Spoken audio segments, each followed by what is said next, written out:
5 ಜನ ಇದ್ದಾರೆ, 5 ಮೆಂಬರ್ಸ್. ಯಾಕೆ ನಾನೇ ಕೇಳಿ, ಅವರೆಲ್ಲ ಪತ್ರಿಕೆಯಲ್ಲಿ ಬಂದಿದ್ದು 5. ಕೆಲವರೆಲ್ಲ ಒಂದಿಬ್ರು ಡೈರೆಕ್ಟ್ ಆಗಿ ಹೇಳ್ಬಿಟ್ಟಿದ್ದಾರೆ. ಈಗ ಮಾದೇವಪ್ಪ ಹೇಳಿದ್ದಾರೆ, ಪರಮೇಶ್ವರ್ ಅವ್ರು ಹೇಳಿದ್ದಾರೆ, ಜಾರಕಿಹೊಳಿ ಅವರು ಹೇಳಿದ್ದಾರೆ.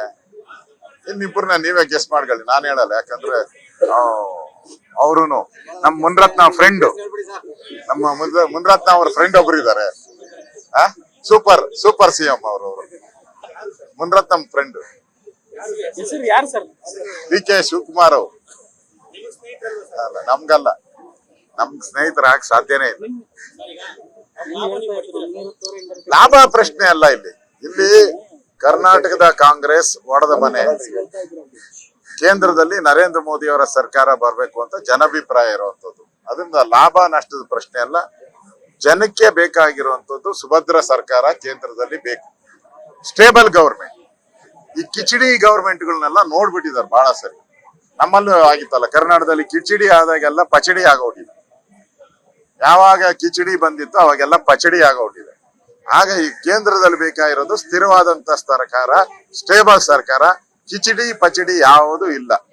ಓನ್ಲಿ ಪರ್ಮನೆಂಟ್ ಪ್ರೈಮ್ ಮಿನಿಸ್ಟರ್, 5 ವರ್ಷಗಳ ಕಾಲ ಪರ್ಮನೆಂಟ್ ಪ್ರೈಮ್ ಮಿನಿಸ್ಟರ್ ಬೇಕಾಗಿದೆ. ಅದು ಕೊಡುವಂತ ಶಕ್ತಿ ಇರೋದು ಬಿಜೆಪಿಗೆ ಮಾತ್ರ, ನರೇಂದ್ರ ಮೋದಿ ಅವ್ರಿಗೆ ಮಾತ್ರ. ಅದಕ್ಕೆ ಕರ್ನಾಟಕದ ಜನ ಈ ಬಾರಿ ಮತ್ತೊಮ್ಮೆ ನರೇಂದ್ರ ಮೋದಿ ಅವರನ್ನ ಆಯ್ಕೆ ಮಾಡ್ತಾರೆ. ಈ ಒಂದು ಕಾಂಗ್ರೆಸ್ಸಿನ ಈ ಕಿತಾಪತಿ ಸರ್ಕಾರ, ನಾಲಾಯಕ್ ಸರ್ಕಾರ, ಜನಗಳಿಗೆ ದ್ರೋಹ ಮಾಡಿದಂತ ಸರ್ಕಾರ,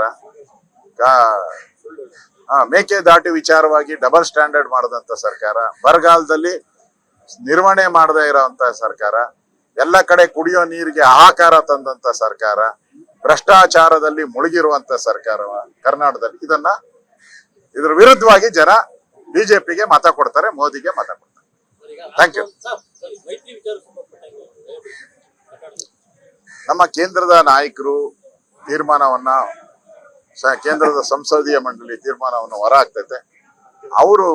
ಅವ್ರೇನು ಹೇಳ್ತಾರೋ ಅದು ಅಂತಿಮವಾಗಿ.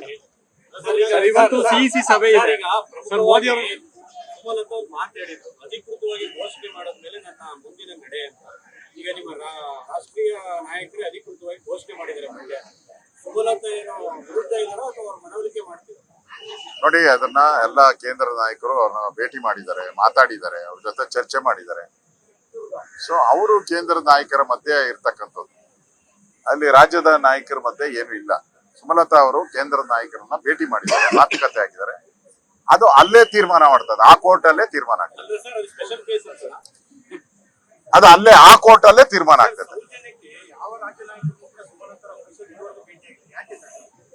ಗೊತ್ತಿಲ್ಲ, ಅದು ಅವ್ರನ್ನೇ ಕೇಳ್ಬೇಕು. ಅನುಕ್ಷಣದ ಸುದ್ದಿಗಳಿಗಾಗಿ ವಿಸ್ತಾರ ನ್ಯೂಸ್ ಯೂಟ್ಯೂಬ್ ಚಾನೆಲ್ ಸಬ್ಸ್ಕ್ರೈಬ್ ಮಾಡಿ. ಹೊಸ ಸುದ್ದಿಗಳ ನೋಟಿಫಿಕೇಶನ್ಗಾಗಿ ಬೆಲ್ ಐಕಾನ್ ಕ್ಲಿಕ್ ಮಾಡಿ. ಲೇಟೆಸ್ಟ್ ಅಪ್ಡೇಟ್ಸ್ಗಾಗಿ www.vistaranews.com ವೆಬ್ಸೈಟ್ಗೆ ವಿಸಿಟ್ ಮಾಡಿ.